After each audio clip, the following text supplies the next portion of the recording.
आप लोगों के लिए करेंट अफेयर्स लेकर आई हूँ गाइस। ये मैं कल करेंट अफेयर्स नहीं लेकर आ पाई थी, इसीलिए ये जो करेंट अफेयर है 2 दिन का है। सो गाइस आज का जो करेंट अफेयर्स है वो स्टार्ट करते हैं।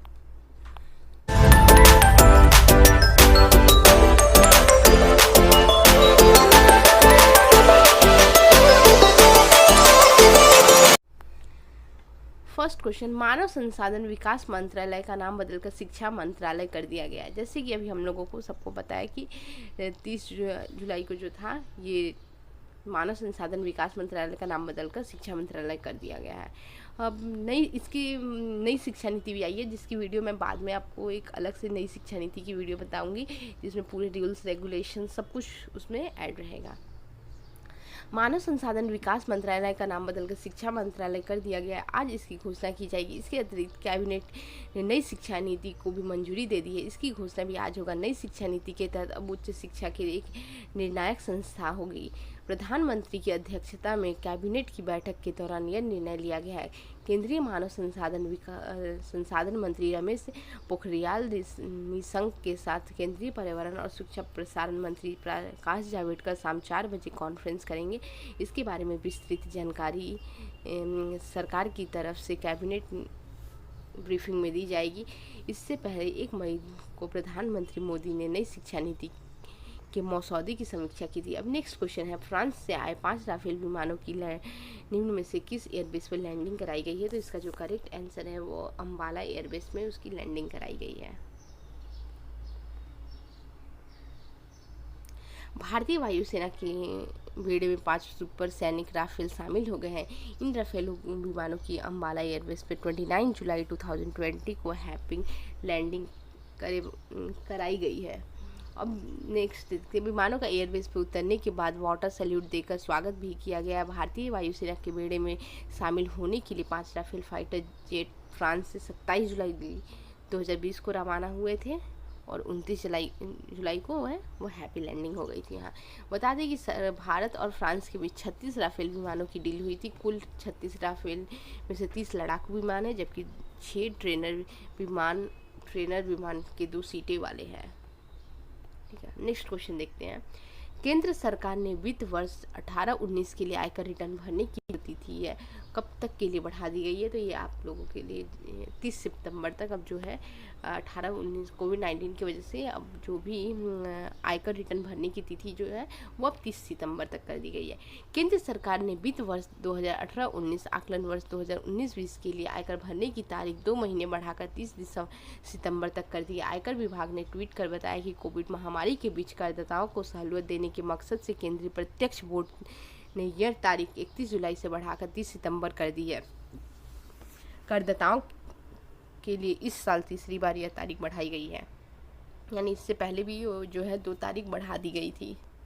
नेक्स्ट क्वेश्चन, किस सरकार ने कोविड-19 के बीच नौकरी चाहने वालों के लिए एक ऑनलाइन पोर्टल गवर्नमेंट रोजगार बाजार लॉन्च किया है? तो इसका जो करेक्ट आंसर है वो है दिल्ली सरकार ने अभी जो भी मजदूर जो भी है जिनको जॉब चाहिए उसके लिए एक पोर्टल बनाया है। उस पोर्टल पे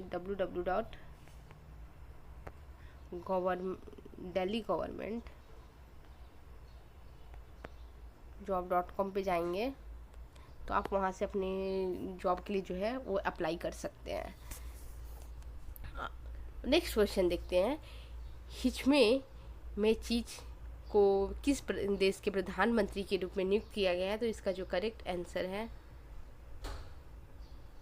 वो है ट्यूनेशिया का जो पहले ये थे एलिस फाक थे, अभी नए बने हैं जो वो है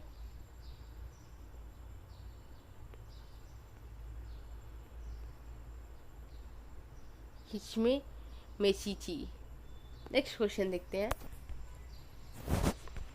संयुक्त राष्ट्र खाद्य और कृषि संगठन के अनुसार पिछले दशक 2010 से 20 में उन देशों की सूची में भारत का स्थान क्या है जो वन क्षेत्रों से प्राप्त हुए हैं? इसका जो करेक्ट आंसर है वो 3rd।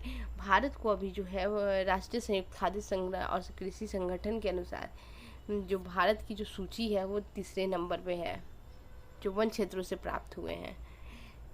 संयुक्त राष्ट्र और खाद्य कृषि संगठन द्वारा जारी नवीनतम वैश्विक वन संसाधन आकलन के अनुसार पिछले दशक 2010 से 20 में वन क्षेत्र में शीर्ष 10 देशों में भारत का तीसरा स्थान प्राप्त हुआ। भारत को तीसरा स्थान प्राप्त हुआ है। नेक्स्ट क्वेश्चन, पाकिस्तान कैबिनेट ने पाकिस्तानी बल्लेबाज उमर अकमल को कितने साल के लिए बैन घटाकर 18 महीना कर दिया है? तो इसका जो करेक्ट आंसर है वो है 3 साल। 3 साल पहले उनको बैन किया गया था, अभी वो घटा के सिर्फ 18 महीने कर दिया गया है। पाकिस्तान क्रिकेट बोर्ड ने उमर अकमल के मैच फिक्सिंग के प्रस्ताव मिलने की जानकारी से बोर्ड ने दे कारण अप्रैल में कैबिनेट संबंधित सभी गतिविधियों से 3 साल के लिए बैन कर दिया गया था। यानी कि 3 साल तक उनको कोई भी क्रिकेट नहीं खेला जाएगा, कोई भी टेस्ट मैच उनको खेलने के लिए इजाज़त नहीं मिलेगी। अब देखते हैं, अब तक उनका बैन 18 महीने के लिए अब उनका बैन 18 महीने के लिए रह गया तो वो कोविड 19 अगस्त 2021 से दोबारा क्रिकेट खेलने के लिए योग्य हो जाएंगे। यानी कि उनको जो बैन था वो 18 महीने 3 साल से घटा के 18 महीने कर दिया गया और वो अब 19 अगस्त 2021 से फिर से अपने क्रिकेट में अपने कैरियर को आगे बढ़ा सकेंगे। अकमल का प्रतिबंध अब फरवरी 2020 से अगस्त 2021 तक प्रभावी होगा। उमर अकमल ने पाकिस्तान के लिए 6 टेस्ट मैच, 121 वनडे और 84 T21 मैच खेले हैं। नेक्स्ट क्वेश्चन देखते हैं, IRCTC ने निम्न में से किस बैंक के साथ मिलकर रुपे कार्ड लॉन्च किया है? तो इसका जो करेक्ट आंसर है वो स्टेट बैंक ऑफ इंडिया।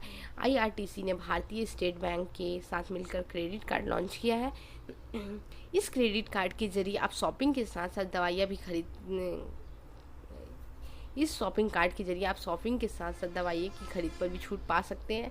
इसके अलावा ट्रेन टिकटों की बुकिंग में डिस्काउंट और कैशबैक के साथ साथ फ्री ट्रेन टिकट का भी ऑफर मिलता है। रेल मंत्री पीयूष गोयल ने इस कार्ड के लॉन्च के दौरान कहा है कि SBI को अगले 25 दिसंबर तक 3 करोड़ लोगों को यह कार्ड जारी करने का आदेश दिया है। अब नेक्स्ट क्वेश्चन देखते हैं, केंद्रीय मंत्रिमंडल ने हाल ही में पारंपरिक चिकित्सा पद्धति और हेमोपैथी के क्षेत्र में सहयोग पर भारत और किस देश के बीच समझौता ज्ञापन को मंजूरी दी है? तो इसका जो करेक्ट आंसर है वो जिम्बाब्वे है। केंद्रीय मंत्री ने हाल ही में पारंपरिक चिकित्सा पद्धति और होम्योपैथी के क्षेत्र में सहयोग पर भारत और जिम्बाब्वे के बीच में समझौता ज्ञापन मंजूरी दी है। प्रधानमंत्री नरेंद्र मोदी की अध्यक्षता में हुई केंद्रीय मंत्रिमंडल के इस विषय पर भारत और जिम्बाब्वे के बीच हस्ताक्षर किए गए समझौता ज्ञापन को पूर्ण प्रभावी से स्वीकृति जो है वो दी गई है। इस समझौता ज्ञापन पर मुख्य उद्देश्य समानता और आपसी लाभ के आधार पर दोनों देशों के बीच पारंपरिक चिकित्सा पद्धति के क्षेत्र में सहयोग को मंजूरी करना है, इसे बढ़ावा देना और विकसित करना है। नेक्स्ट क्वेश्चन देखते हैं, सरकार द्वारा शुरू किए गए मोबाइल एप्लीकेशन का नाम बताएं जो शहर के मौसम के पूर्वानुमान, नॉन स्टेज और अन्य चेतावनी प्रदान करेगा? तो इसका जो करेक्ट आंसर है वो है मौसम। पृथ्वी विज्ञान मंत्री हर्षवर्धन ने एक मोबाइल एप्लीकेशन मौसम लॉन्च किया जो शहर के मौसम के पूर्वानुमान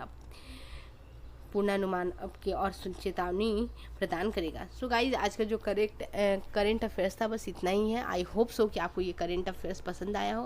अगर आप मेरे चैनल में न्यू है तो प्लीज़ मेरे चैनल को सब्सक्राइब करें, लाइक करें और शेयर करें। Thank you.